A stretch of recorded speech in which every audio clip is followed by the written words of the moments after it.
Hello and welcome, my dear friend. Do you know what God sees when He looks at you? Not a person scrambling to figure themselves out, not someone chasing for proof that they matter. He sees a rare presence, almost like a library that's been standing for centuries, holding stories no storm could erase. That's what you are. You don't just carry a life, you carry layers of lives, wisdom that has been etched into your very being long before you had language for it. There is a particular kind of beauty you carry, and I'm not talking about what mirrors reflect. I'm talking about the quiet way you hold yourself, the way even your smallest choices, how you write, how you pause before speaking, even how you cook, seem to carry an elegance you didn't study, but somehow always had. If someone were to follow you for 24 hours, really paying attention, they would notice it. The rhythm in how you move, the patience in how you wait. Even the way you pick up your glass of water would feel intentional, like a line in a poem. You are walking art, not art that demands attention, but art that reveals its depth the longer it's looked at. And here's the part most people don't see. This beauty didn't come without cost. You had to build discernment. You had to learn when to open your energy and when to guard it like a fortress. Not everyone gets access to the real you. Not everyone deserves to. But something has been happening, hasn't it? The more you've grown, the less you've cared about validation. The less you've craved applause. It's like something inside of you finally detached from needing to be recognized in order to know you're real. You no longer need the echo to confirm the voice. You already know you're here. That kind of freedom is rare, and it makes you untouchable in ways you can't even see yet. But let's not pretend it was easy to get here. In the past, you may have believed you had to earn every ounce of love, every piece of approval in life. You thought that worth came from producing, serving, proving, that being quiet about your needs was safer than being honest about them. And yet, look at you now. You've broken that cycle. There is a fire in you, different from anyone around you. Most people can sit in comfort forever. You can't. Something inside you won't let you settle, even when you tried to. Even when you convinced yourself the small life was enough, it never lasted. The whispers always returned. The dreams you tried to bury refused to stay underground. That fire, that's not greed, that's not ego, that's calling. And calling doesn't care about convenience. It doesn't care about how many times you tried to silence it. It only knows one thing, that you were built for more, and sooner or later you would have to face it. Maybe you know exactly what I'm talking about. That restlessness, that irritation you feel when you try to force yourself into a life that doesn't match your spirit. It's not burnout, it's betrayal. Betrayal of your own heart when you ignore what it knows. Let me give you an image. It's like standing at the edge of a cliff, looking down into fog. You can't see the ground. You don't know how far the fall goes, and your mind keeps asking, what if I leap and lose everything? But here's the truth that's been circling you lately. What if the ground isn't the end at all? What if it's the beginning? Because that's what faith is, not blind recklessness, not pretending you're unafraid, but choosing to trust that your soul wouldn't pull you towards something if it wasn't already written for you. And I need you to hear this clearly. The fact that you feel that tug, that insistence inside you, is proof. You wouldn't feel it if it wasn't already yours. That's why the old life feels too tight now. That's why staying the same feels unbearable. Your spirit knows something your eyes haven't seen yet. There is more prepared for you. And it's not just about you succeeding. It's about you living as the walking art you were always meant to be.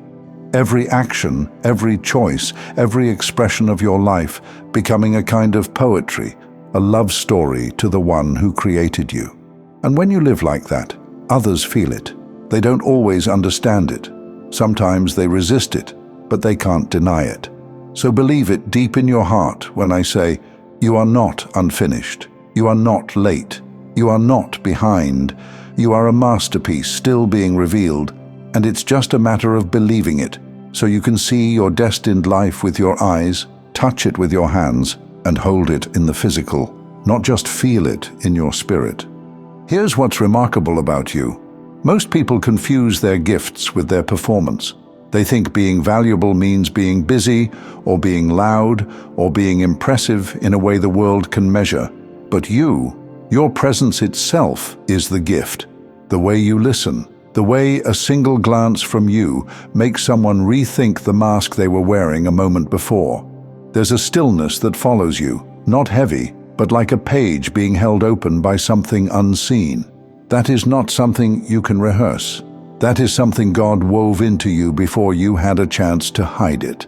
And maybe that's why you've been misunderstood so many times.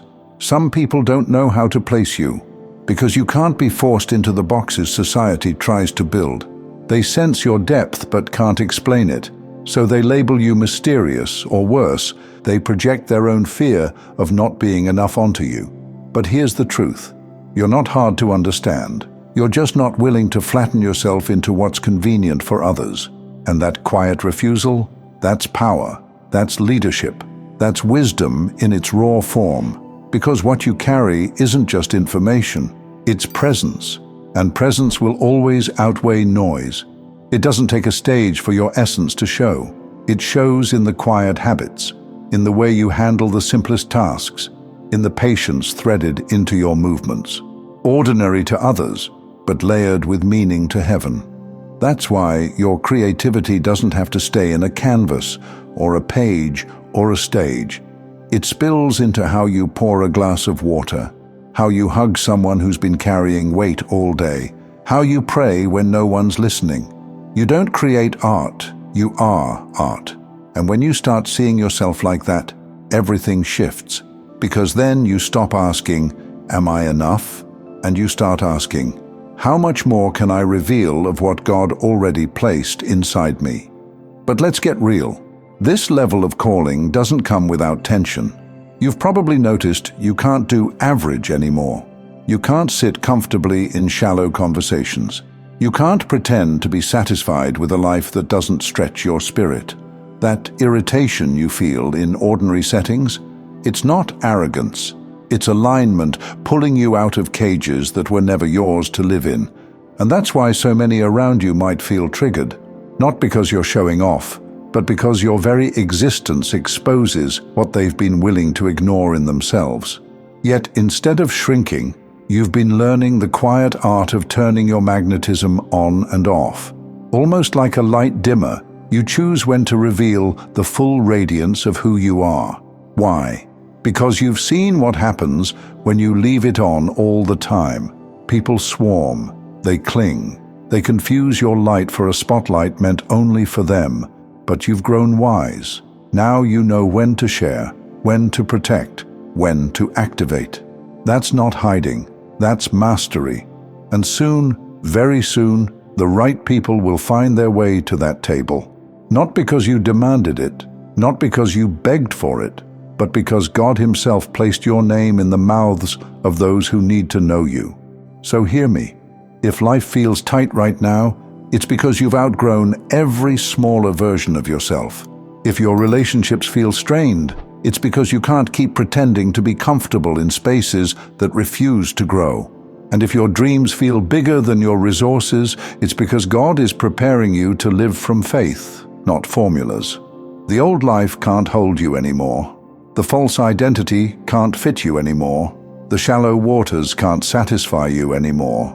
You're being called to live fully as what you already are, walking poetry, living evidence of divine creativity, a rare presence that turns ordinary life into holy expression. So the question isn't, can I really do it? The question is, am I willing to stop betraying my own heart just to make others comfortable? Because the moment you stop betraying yourself, your whole life realigns, and that's where you are now. So let me end with this, because I want you to carry it deep into your spirit. You don't need to wait for anyone to validate you. You don't need to hide the quiet power you've been entrusted with. You don't need to fear the cliff you're standing on, because the truth is, you were never meant to fall. You were meant to fly. And very soon, the world will see what God has always seen in you, a masterpiece, fully alive, finally revealed. And before we finish, I want to share something with you. As a musician, I've started a second channel, Simplified Serenity, with soaking worship instrumentals for prayer, stillness, and deep rest. If you felt peace here today, take it with you into your own quiet time with God. The link's in the description. I'd love to see you there.